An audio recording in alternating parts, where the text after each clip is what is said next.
Hi, everyone. Good afternoon, and thank you for joining all of us at Workers' Comp in Motion for this educational webinar. We'd like to extend a great big warm welcome to you all. Today's webinar is themed Civil Monetary Penalties, decoding the details, how to know what you don't know. We're extremely excited about today's webinar as Workers' Comp in Motion has put together a panel of subject matter experts that develop very insightful presentation for us all. Now, for those of you that don't know who I am, my name is Carlos Luna. I'm the Vice President of Marketing for Risico, a Fresno-based TPA for workers' compensation, managed care organization, and insurance service provider. I have the pleasure of being your host for the day. Thank you again for joining us. Workers' Comp in Motion would also like to give a great big thank you to all of our sponsors and co-hosts for today's event. They are Siegel, Moreno, and Stetler, Institutes of Health, NewQuest, ClaimLogix, MacroPro, ProCare, GenX, Corvell, iRatings, Learning Services, a Collage Rehabilitation Partner, Ember Court Reporters, DentalWorks, California Orthopedic Institute, Optum, MedRisk, Merge Investigations, Work Partners, and of course, Risico. Please be advised that CEU credits will be provided to all California claims adjusters, and we'll also be announcing raffle winners at the conclusion of the presentation today. So you'll want to stick around and see if you're a winner. You'll also be pleased to know that we've allocated some time at the conclusion of today's presentation for audience Q&A. So if you'd like to ask a question of the panelists, please type it into the chat box in the bottom left-hand corner of your screen and hit send. We will be monitoring the chat box throughout the event for your comments. If there are any pressing questions that we can ask the panelists, then we'll do so during the presentation.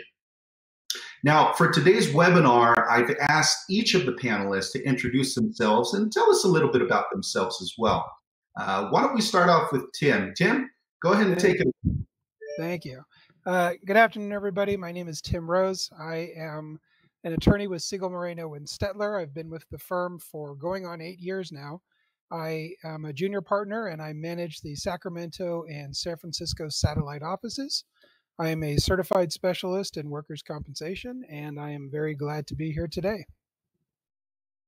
Hi, I'm Joshua Goldsmith. I'm a partner in our San Diego office at Siegel, Moreno, and Stetler. I guess I'm best known for probably having the thickest country accent and the shiniest dome in workers' comp in California. I am Bridget Smith. I used to practice in the area of workers' compensation and general liability defense. And now I'm the Vice President of Medicare Compliance and Customer Relations for NewQuest. Okay, so basically the way we're going to run through this presentation, I'm going to give you a little background on Medicare and CMS because we're going to throw a ton of terms of art at you, more acronyms than a teenager's text message thread, and it helps to maybe have some sense of what all of those terms actually mean. Then Tim's going to give you a little sense of the legislative history of some of the stuff that we're talking about. And then Ms. Smith's going to go into the nitty-gritty details of the requirements that are being imposed by some of this legislation. So anyway, what is CMS? That's Centers for Medicare and Medicaid Services. And we're going to be talking about 4 different types of Medicare. I was not that familiar with Medicare, and I assume most people who aren't on Medicare don't really know a lot about it. So there's a Medicare A, B, C, and D. Part A is general hospital services. This is going to be inpatient care, SNFs, hospices, home health care. Part B is going to be your other kind of outpatient medical care, your ambulatory care, your DMEs, your psych stuff. Generally, when people refer to traditional Medicare, they're talking about types A and B. There's also a type D, which is going to be your prescription drug coverages. And then there's a type C, which is essentially Medicare that's provided through private insurance plans. These are going to be essentially Medicare A, B, and D plans that are provided by United Healthcare and other types of private health insurance companies. They're sometimes going to offer extras that Medicare doesn't cover, like dental insurance, vision, hearing. Often they're going to offer lower out-of-pocket costs. The trade-off often is you kind of have to go through sort of like an HMO. You're usually going to have to use in-network doctors, and you may have to get referrals for specialists, whereas your general Medicare is going to operate more like a PPO type medical plan. Now, we are going to use the term MSP, which is Medicare Secondary Payer. What does this mean? Well, Medicare is essentially not set up to be the primary payer in instances where you have a liability insurance claim or a workers' comp insurance claim where somebody gets injured. For the coverage on those types of injuries and body parts, generally Medicare is only going to step in and pay when one of those carriers are not paying. So what is that called? You probably heard the term conditional payments before. Those are when Medicare steps in and they make a payment on a disputed claim, or when a carrier is delaying payment for certain types of medical coverage, which may be involved in an injury claim on those liability insurance or workers' comp claims. And generally, Medicare is going to be expecting to get reimbursed for those types of injuries. And that's where these reporting requirements that we're discussing come in. When they make these conditional payments, they want to know about the claims that are filed, and they want to make sure that they're getting paid back for these. Now, the other type of situation where most of us are probably more familiar with Medicare is on the Medicare set-aside instance of things. And generally, what I always tell clients when we settle cases is we always have to take Medicare's interest into account. There is no scenario where we're not supposed to be doing that. You settle a 22-year-old's workers' compensation claim, in theory, you're still supposed to be taking their interest into account. Now, most people don't really do that, and there's a couple of reasons for that. But when you think of a Medicare set-aside, essentially what you're doing is you are essentially allocating a plan of what future conditional payments Medicare is going to be potentially making for an injured worker. And they're laying that out, and you're setting aside that money for future conditional payments that might be made by Medicare if you were to settle out the liability insurance or workers' compensation case so that they're no longer around to actually make those payments. And so most people are familiar with the CMS review thresholds. Those are not instances necessarily where you have to have an MSA. What those are scenarios where CMS will review your MSA and essentially let you know the amounts that they think is reasonable. And if they approve it, you know that they're not going to come back at you in the future for having settled out and around their interests. Those thresholds are if somebody is within 30 months of Medicare eligibility, if your settlement, including your underlying permanent and temporary disability or any parts of the claim that you're settling out in addition to future medical are over $250,000, they will review that Medicare set aside. Or if the person is already a Medicare beneficiary and the settlement's over $25,000, they will go through and review your MSA and say, yes, that is a proper amount that you have essentially set aside to cover these future conditional payments that might be made if you were to settle out the claim. So those are some of the terms that we're talking about and just kind of the general framework for what we're going to be talking about today. I'm going to turn it over to Tim to kind of discuss some of the legislative history and some of the specific laws that we're going to be talking about today. Thank you, Josh. So for my part of this presentation, I wanted to go over a little bit about the two acts that are the two legislative documents that were passed into law, one recently that goes into effect in December and one that was passed a number of years ago. And then I want to talk a little bit about the history of Medicare secondary payers and the responsibility for insurance carriers, TPAs, to take into consideration Medicare's interest. And then we're going to talk about the big question that attorneys always like to ask, which is why. So to start with, we have the PAID Act. Now, the PAID Act was passed in December of last year through HR 8900, I believe. It was one of the bills that was passed to extend the fiscal deadline for the state of California. And basically what it's designed to do, and we hope that it will do, is to provide accurate information directly, which is why it's called PAID, to people that are requesting information about Medicare's interests. This affects MSAs, this affects conditional payments, this affects a lot of different areas in workers' compensation when we attempt to settle a claim where Medicare could very well be an issue later on down the road. It goes into effect December 11th, 2021. and it will impact what required reporting happens and how cases are settled, and basically what CMS has to provide us when we request that information. So I pretty much kind of mentioned this already. It basically gives us more information. Now, there's nothing wrong with getting more information. Quite frequently run into problems with CMS where we're not provided with enough information. And this was a step that was taken to hopefully fix that problem. Basically, in addition to finding out about information about Medicare Part A and B, we can now find out information about Medicare Advantage plans Part C and the prescription drug plan, which is Part D, on any injured worker who received any Medicare benefits for these or any other Medicare benefits for that matter within the last 3 years. This will help with addressing potential conditional payments. This will help with being able to have accurate Medicare set-asides, and it will hopefully prevent litigation down the road. So for those of you like me who've been in workers' comp for a long time, if you remember back in 2007, there was a Secondary Payer Act that was amended for Medicare, Medicaid, and the SHIP Extension Act of 2007. Basically, it kind of brought MSAs and CMS involvement in workers' compensation to the forefront, and basically it established insurer reporting requirements for those handling claims with Medicare beneficiaries. And it required liability insurance, no-fault insurance, and workers' compensation providers to report settlements, judgments, things of that nature. And then also, as Josh mentioned, to consider whether Medicare has an interest in that settlement. This is where MSAs became really important. We started having a lot of litigation about that.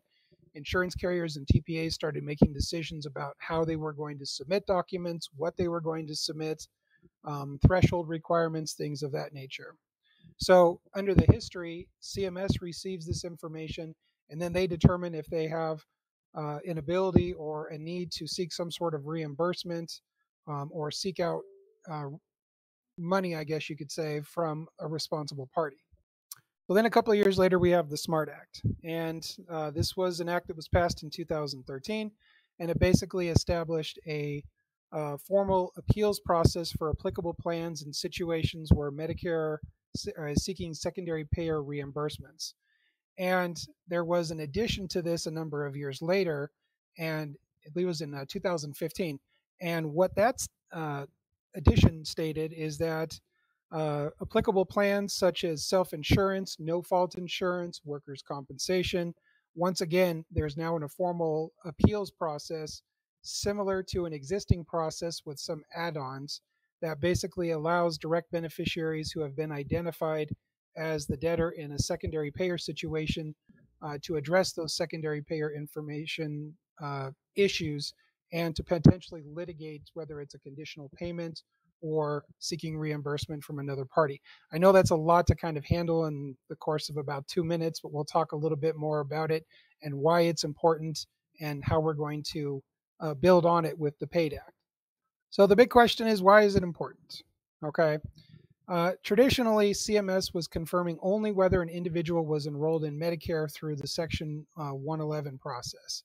And what they were doing is they were providing only basic information. They would give you some information about Part A. They would give you some information about Part B.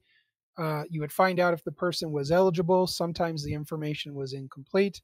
A lot of the times we would complete an MSA as a result of finding out some basic information. Some of my clients would request an MSA to be completed just on the off chance the person was possibly eligible for or receiving Medicare, even if it was not entirely certain. But there was a lot of information that wasn't contained in those initial requests. We didn't know anything about Part C and Part D. So what would happen is if you had a case that's settled and you didn't take into consideration all of Medicare's interests, and there was a potential conditional lien out there, whether it's through for Part A, B, C, or D, we now have Medicare knocking on the door of the carriers and the TPAs basically saying, well, you didn't take our interest into consideration and we want additional money.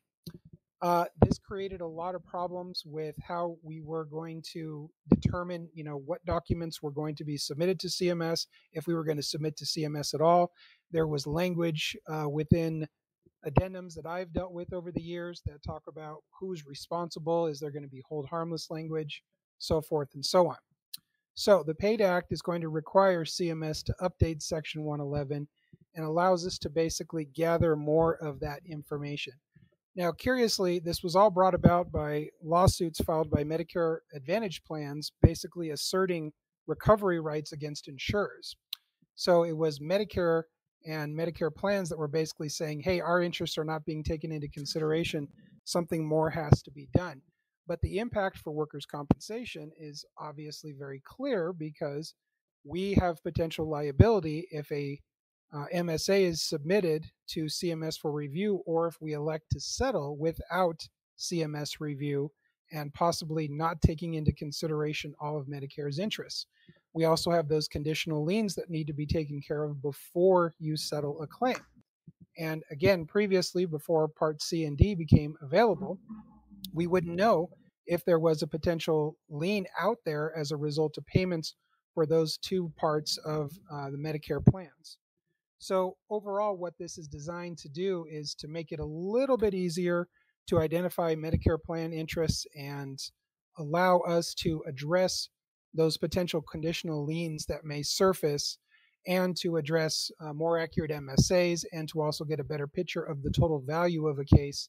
And if we are going to ultimately submit something to CMS for review, how we're going to settle it, what language we're going to put into the addendums, things of that nature.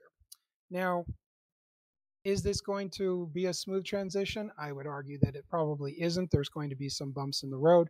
But when it comes to getting information from the government, I think it's a little bit of an improvement to help streamline the process, because there's a lot of times where we'll make a request and we won't hear from them for weeks or for months.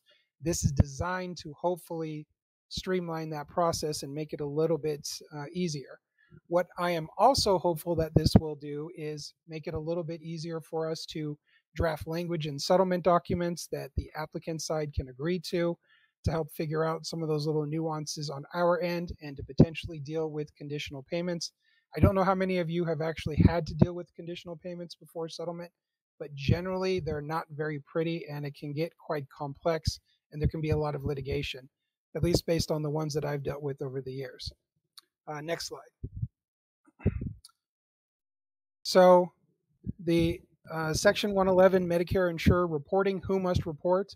I think this is common knowledge, but it's still good to serve as a refresher. Commercial insurers, self-insureds, dealing with pools, captives, group captives, companies without retentions, pretty much everybody that participates in insurance and workers' compensation are required to report. All of these entities are collectively known as responsible reporting entities. I won't go into exhaustive detail of the total number that are supposed to report, but it is a safe bet to say pretty much everybody. Now, what must be reported? Again, we have to report about the insurance plan, payment information. We have to identify who the Medicare beneficiary is, which is why it's important to get that biographical information about the applicant, identify any potential rights that Medicare may have, and also address any intent to pursue a settlement in the event that the person is deceased. Now, this is kind of a remember and a reminder. I will say as a caveat that if I had $1 for every time I asked somebody if they were on Medicare or applied or receiving or potentially receiving and they said no, and it turned out not to be the case, I'd be driving a Mercedes instead of a Chevy. So it's always important to ask whether or not the injured worker is eligible, has applied, will be applying, is in the process, and then also ask applicant attorney if they're helping them out. Quite frequently, we have attorneys that kind of handle both sides of the fence. Even if they say no, it's always good to run an eligibility check, and it's always good to verify enrollment in all parts, but now we get Part C and D. And then if a workers' compensation claim resolves by stipulation with open medical, we should identify potential conditional payments and also remind the applicant that if he is to seek out medical care with the stipulated award, that it has to be within the workers' compensation arena. That helps avoid the conditional payment issue in the first place. As a kind of a reminder, and a lot of people may not know this, that if the claim is disputed, the burden is actually on the injured worker to identify and resolve conditional payments. I actually had a case about 2 weeks ago where I told applicant attorney about this. He had absolutely no idea. He's been practicing for 30 years and he had never heard that. So we had a went around and around and around on this issue, and ultimately he is in the process of identifying if there's any conditional payments. So just some healthy reminders, and with that, I'll pass it off to Bridget. Thank you. Thank you very much. We are going to be starting out on my presentation, and that was very helpful information to really get a foundation of some of the laws surrounding Medicare. It can be such an overwhelming area when you talk about Medicare compliance, but really we're gonna break it down a little bit for you. So really the main thing with Section 111 and with all parts of Medicare is that Medicare wants to make sure that if they pay for something that's injury related and someone else, a primary payer, should be paying for it, that they're getting paid back. That's why it's called Medicare Secondary Payer Act. They're secondary. If there's a primary payer, they pay first. So what happened is CMS would try and go after these primary payers through the conditional payment process and send out letters and what have you. And it was really slow getting the information and then going through this recovery process. So really what they did is implement Section 111. The sole reason for Section 111 is so Medicare can take the information that you give to them, process that information to see if you are responsible for payments and what the time frame is for that responsibility. That's the sole purpose of Section 111. But Section 111 itself, I think, can be somewhat overwhelming because there are a lot of technical requirements to it, right? But really, there's only a few parts. And I just want to start with that because it outlines everything that we're talking about today. So as Tim mentioned, Section 111, in order to be a primary payer, you have to be an insurer, a self-insured employer, a liability insurer, workers' comp insurer, no-fault insurer, right? So you have to be what they call an RRE.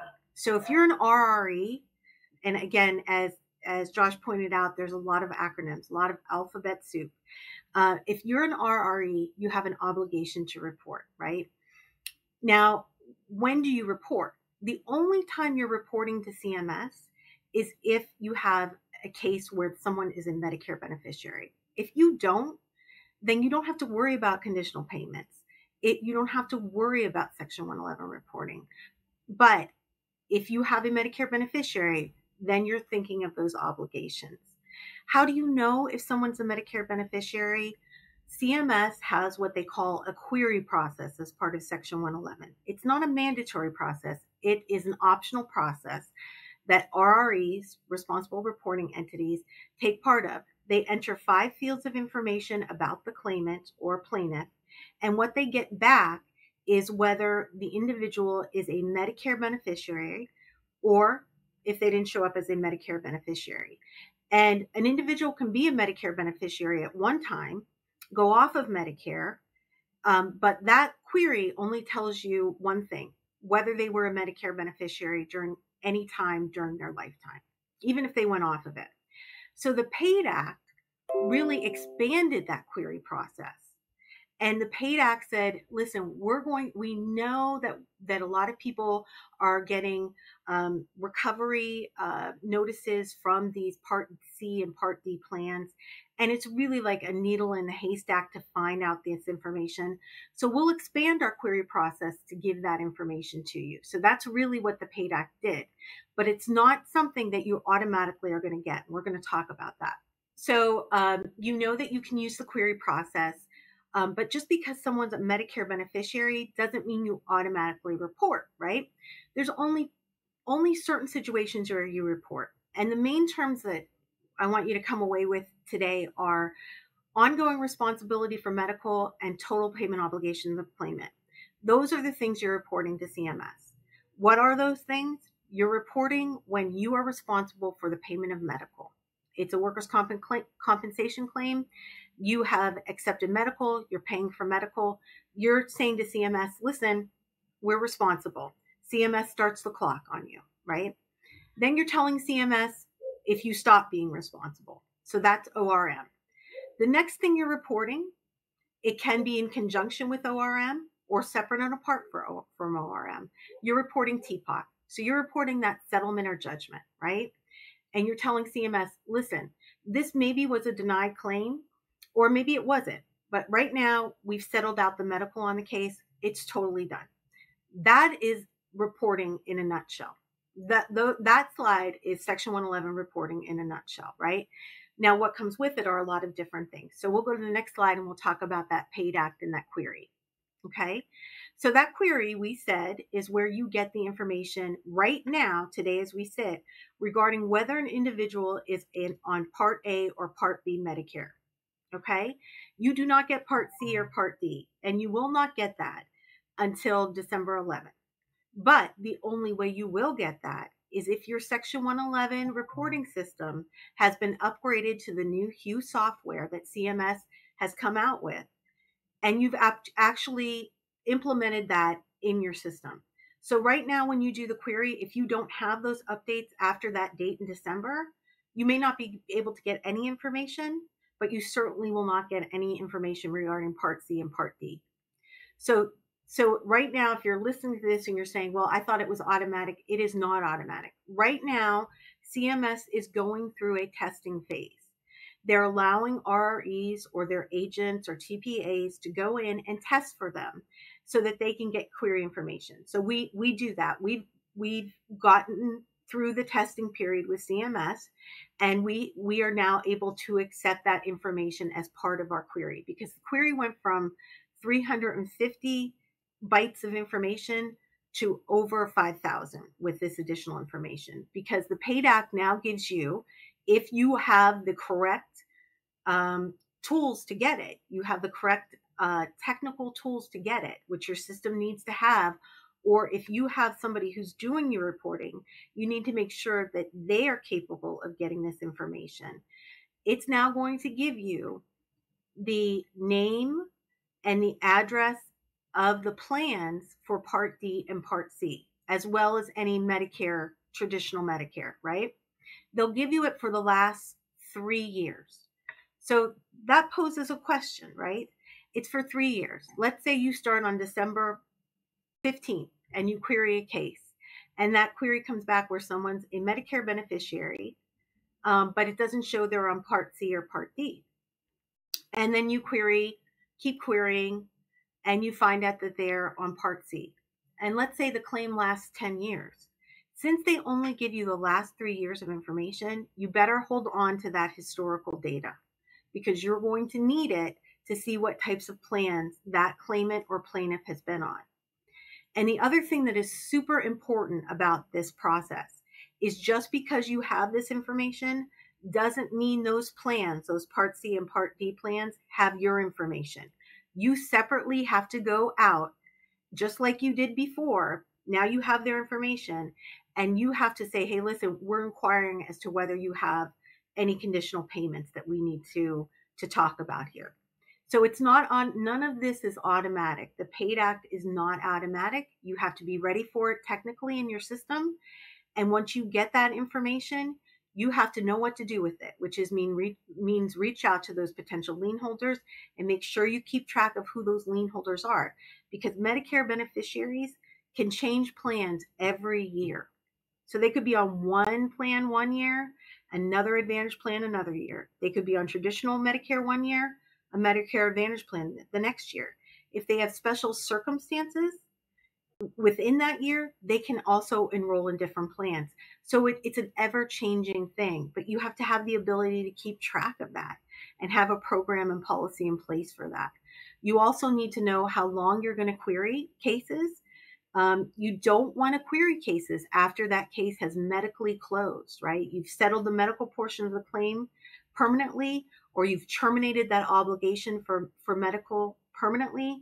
If you continue to query after that point, you could get false hits and therefore report when you didn't have an obligation to report. So that query process is really important, and knowing what to do with that PAID Act information is really important as well. Okay, so I just want to break down ORM first for you guys, because it's, again, that piece of reporting that's really important. Because what CMS is doing with ORM is they're looking at the clock to see, okay, do we have a responsible reporting entity? Do we have someone we can look to pay for injury related expenses? So with respect to that, ORM is when you've accepted liability for a claim.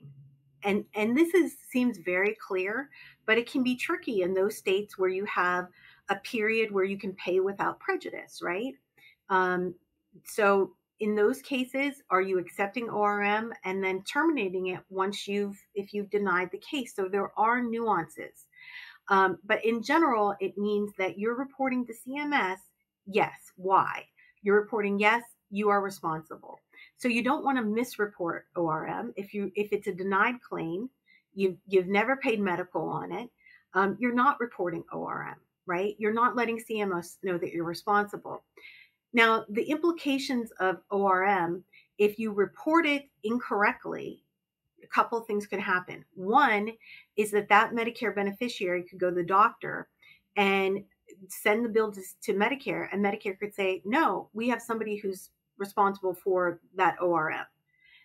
So you might have to go in and fix that. So it can cause a hassle for the beneficiary. The other thing is that it also leads to potential conditional payment exposure for you, because you're reporting to CMS that you're responsible. And this is really going to come up when those civil monetary penalties are implemented, because CMS is going to make sure what you're reporting is accurate, or you're going to pay the price for it. So we'll talk about that in a minute. But for now, ORM, that assumption of medical, is what you're reporting to CMS, right? So you want to tell CMS when that obligation is terminated, right? Because that's the time frame that CMS is going to look to say, this is when they reported yes ORM, and this is when they terminated ORM. So this is the period we're going to look to see if we've paid anything and they're responsible. However, terminating ORM is not just because you closed your file. It is based upon criteria that CMS has laid out, okay? You can have an ORM, and this is why I say keep ORM and TPOC separate. That checklist at the beginning, if you want to use that as a guide, because if you keep ORM and TPOC separate, it really makes life easier and helps prevent unnecessary reporting. So for ORM, when can you terminate ORM? So CMS has said that you can terminate ORM in certain circumstances, right? The main overarching rule is that CMS wants you to terminate ORM when there's no practical likelihood associated with future medical treatment. That's really what they're looking at, that practical likelihood. So if one of the ways you can terminate ORM is if you get a statement from the doctor, treating doctor, not an IME or any type of QME or med legal, a treating doctor that says the claimant will not, or plaintiff will not, require any injury related med care, that they are not going to require that care. Now, on this phone, I understand that there are people out there thinking, I will never get anything like that, right? So that could be the case, but that is one of the ways you can terminate ORM. Also, let's say the statute of limitations ran on a case. You can terminate ORM that way. So by operation of law, you can terminate ORM if you have an agreement, like a settlement agreement that closes out medical. If you just have an indemnity only settlement, you can't terminate ORM. So if you have a no fault case and you've reached your limits, you can terminate ORM. So by law, by statute, by medical from treating provider, through settlement of medical, those are the ways that you can terminate ORM. Medicare just recently came out with one other way that you can terminate ORM. So if we can go to that next slide. Bridget, I had a quick question. Sure. On the last slide, when it says no practical likelihood, is there any further explanation as to what that is, or is it just kind of a generic term? It's pretty much a generic term, but you can really go to town with that term, right? It's not are aliens coming, but what if you get an MMI report, right? And what does that look like? So we've talked with CMS about that, and they're a good resource, but they only go so far. So it's really based upon that case, right? So for your case, you might have a situation where you have a 0% impairment rating, the claimant is at MMI, and there was a wrist fracture. In that case, there is probably no likelihood of future medical, and you terminate ORM, right? But if that comes up again where you have to pay again, you're going to turn that switch back on to CMS. So there's not a ton of guidance on it, but I would kind of, if there's a rule of thumb, not something so outrageous of no practical likelihood, but something very reasonable. If you get an MMI with a 40% or 30% or 20% impairment rating, and the individual is still treating, then you're not going to terminate ORM. So it's a lot of debate on that. Okay, so the other part of ORM termination in states, there are a lot of states where you can't close medical, or there are simply cases where they just lay dormant for a long period of time. Nothing's happening on them. And you have to keep these open for Section 111 purposes, which, can interrupt reserves and cause a lot of confusion. So CMS gave us a little bit more. And they said, if all of these factors have been met, we'll let you terminate ORM in this situation. So again, that no practical likelihood. The claim, if you terminate ORM in this particular instance, right, it's where the claim does not include ingestion, implantation, or exposure. They can't be those types of claims. So, it doesn't involve those types of claims. No medical has been paid on the claim within 5 years. So you haven't paid for prescriptions. You haven't paid for doctor's visits, diagnostics, what have you. The claim does not include any items for medical implantation or prosthetic devices, right? So really, we're looking for a certain type of claim, not those claims that require ongoing medical treatment, as you would with an implantation or a prosthetic device. And the total amount of the claim does not exceed $25,000. The medical you paid on the claim doesn't exceed $25,000. In that situation, if you meet all of that criteria, you can terminate ORM. However, if something changes on the case that would take you out of that, if the claimant starts treating again, for example, you have to go back and switch that light on. So as you can see from slide 6 and 7, it is really very fact specific why you're terminating ORM. And I would document that in your system and really pick the date when the termination is applicable, right? So if you're terminating ORM, you want to make sure you terminate it timely. So if it's settlement and it requires court approval, the date of court approval. If it's based upon the signatures of the party, the date it was signed. If it's based upon the doctor's note, the date of the doctor's note. If it's based upon this exception, how it meets those exceptions. If the claimant passes away, the date of death for the claimant. You want to make sure you document all that and have those correct dates in your system.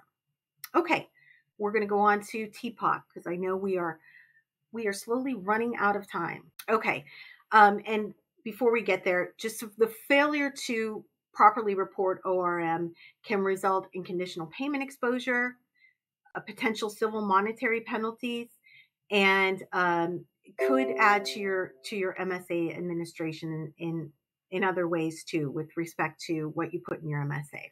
Okay, we're going to go into TPOC. TPOC is separate and apart from ORM, and really it's the one-time payment. That's what TPOC is. So you settle the medical portion of the case, even if it's a denied case.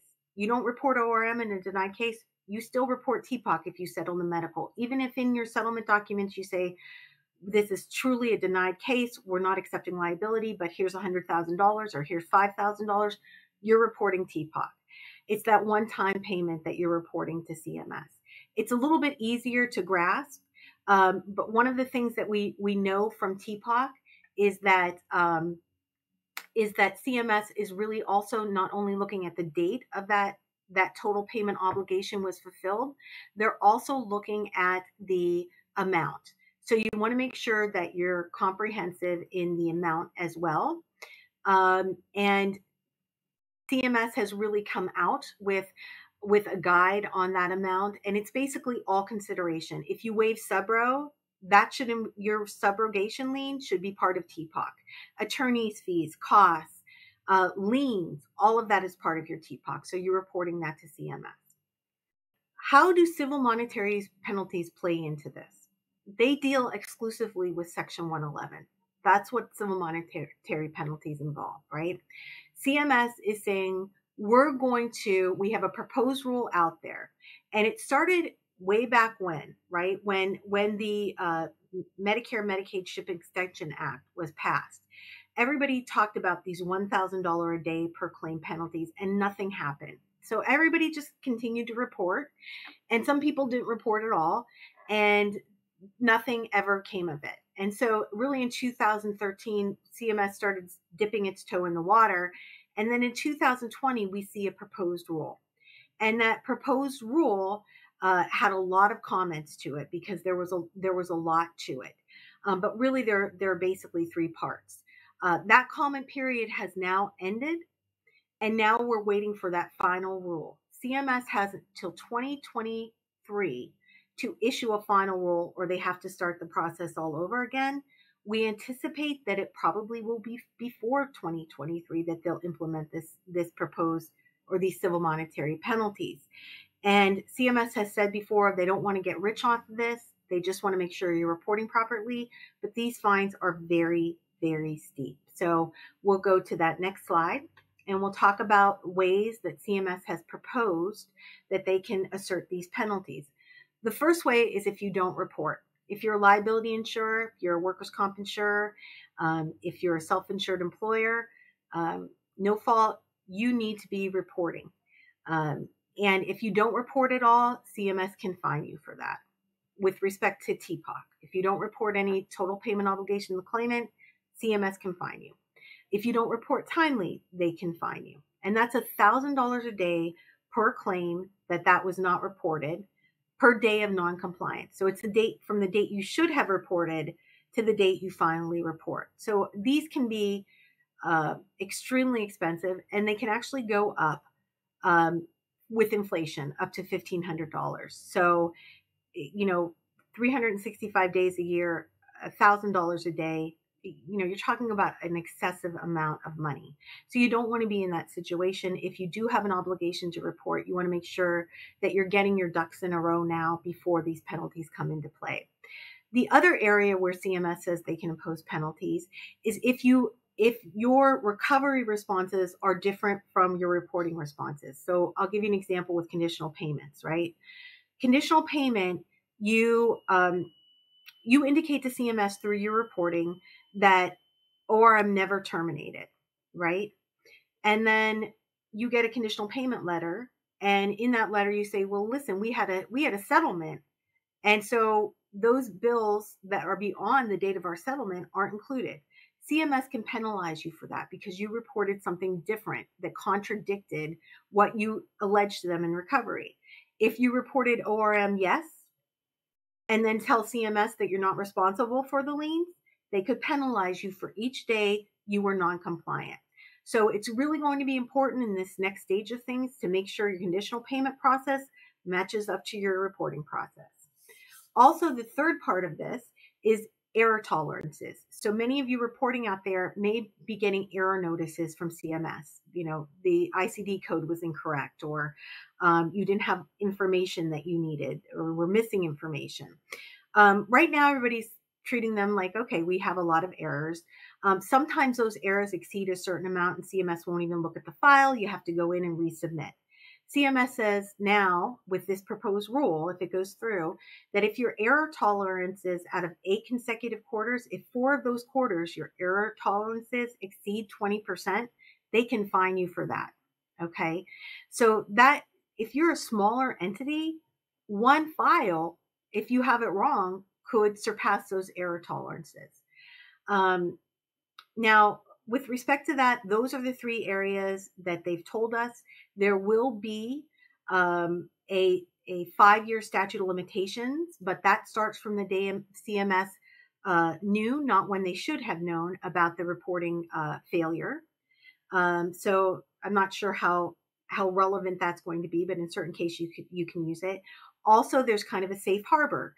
If you reach out to the claimant and the claimant's not giving you information and you document that, you have to reach out by mail and by other means, and you document all of that, then CMS could potentially say, you're not responsible because you've done everything in your purview to try and get this information, to do the query, to find out their Medicare eligibility.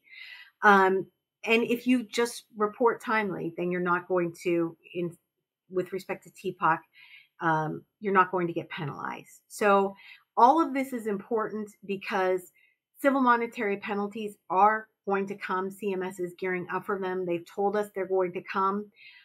So right now is that time to really look at your process. Look at how you're handling those conditional payments. Look at how you're doing your reporting. Is it being done, timely and correctly?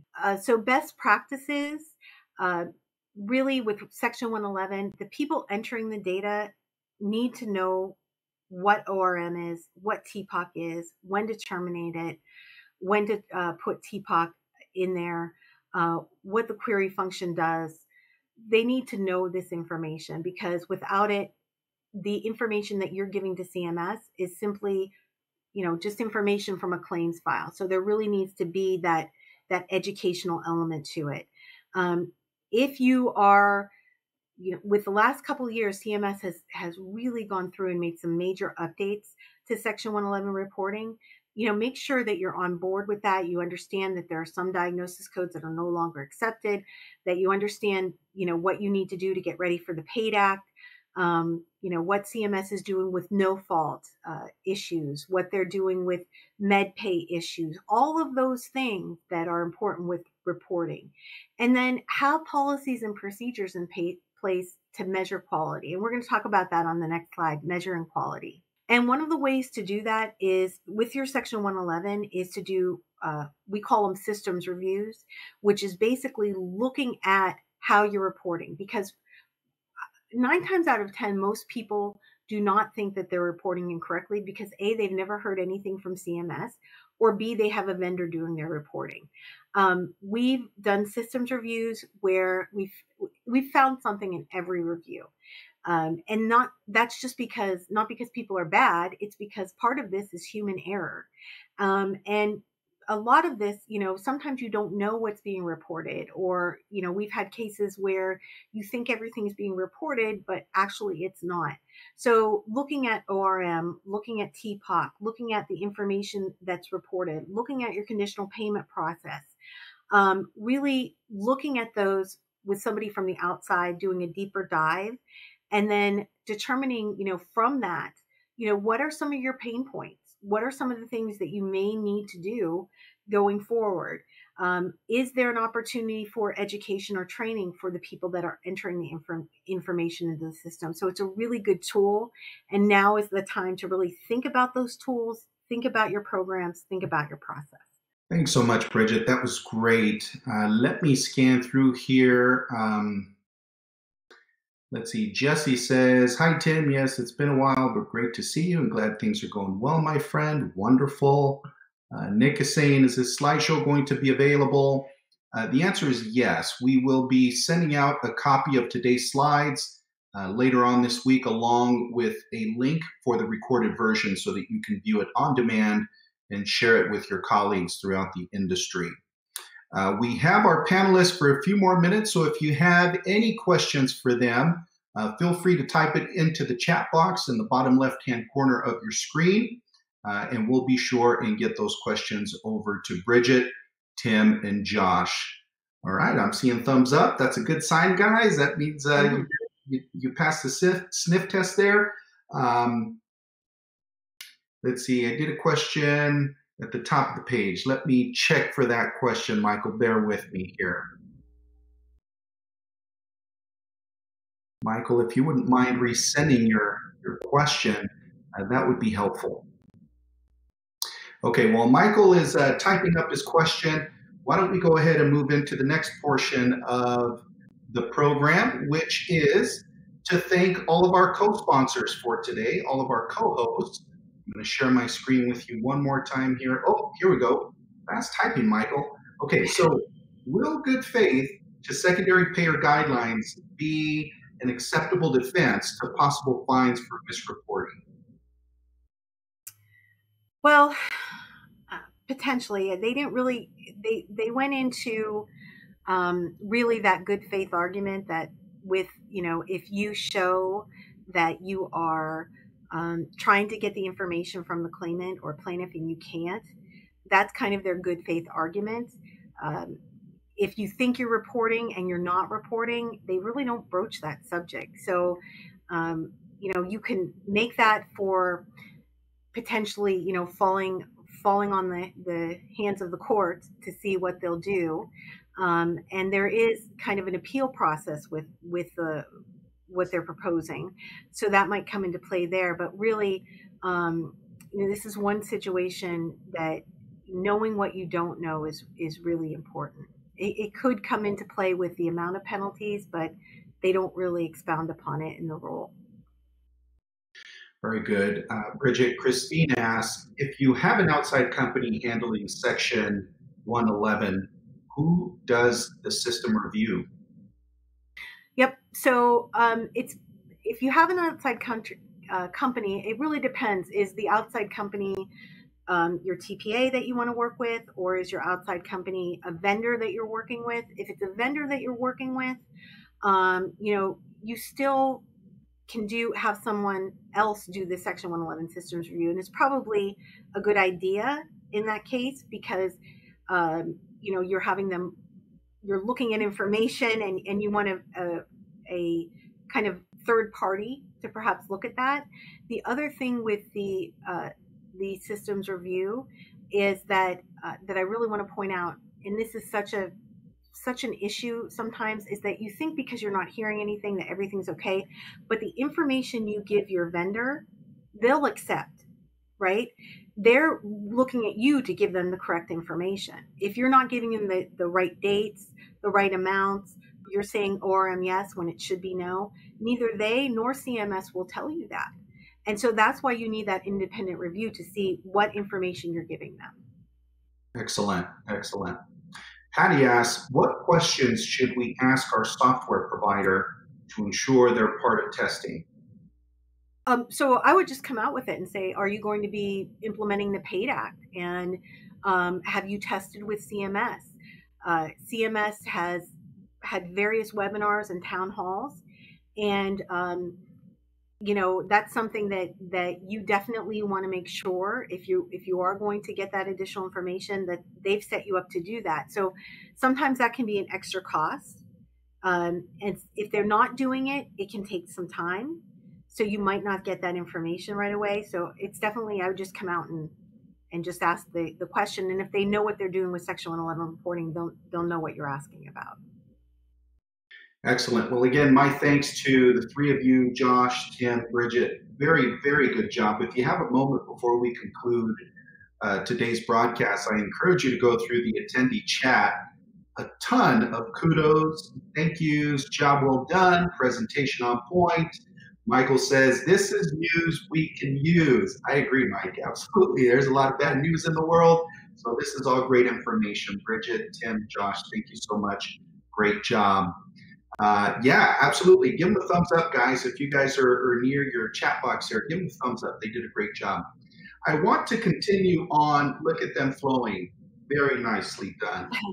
So I want to go ahead and share my screen with you one more time because, of course, without our co-hosts, none of this would be possible today. And I want to give them a very, very special thanks by name. We want to thank Victoria Sparhart specifically for helping us put this amazing event together today over at NewQuest. We want to say thank you so much to Jen McCaw for her help in helping to enlist both Josh and Tim from Siegel, Moreno, and Stettler. Thank you guys so much. We want to thank ClaimsLogix, ProCare, iRatings, Institutes of Health, Learning Services, Gen X, Optum, MedRisk, MacroPro, DentalWorks, California Orthopedic Institute, Ember Court Reporters, of course, Corvell and my friend Laura Day, Sarah Tate, Merge Investigations, and Work Partners as well. Thank you guys so much. Give them a thumbs up as well, guys. Without Their generous contributions today would not be possible. By the way, the CEU certificates will be going out in the next 24 to 48 hours, and we will also be disseminating today's wonderful presentation decks and the link to the recorded version of the presentation later this week. We encourage you guys to help us spread the good word, and if you felt that this presentation was useful, I'm sure that your colleagues would feel the same. So please help us get the word out about Workers' Comp in Motion and share the link once you receive it. That would help us a great deal. And now the moment we've all been waiting for, it's raffle winner time. So give me a cyber drum roll, please, and the winners are, ta-da! If you see your name on the screen here, that means you're a winner. Of course, I consider all of you winners for having participated in such an amazing presentation today. But if you see your name here on the list, you will be contacted by your respective co-host. They will provide instructions on how you can claim your raffle prize, which is listed to the far right-hand column of your screen. And please expect that communication here later today, possibly tomorrow. Again, on behalf of Workers' Comp in Motion and our panel today, we want to thank you all so much for joining us. We really hope that you've enjoyed it and found the discussion today insightful. Until next time, we'll see you then. Hasta luego. Thanks, everyone. Thanks, everyone.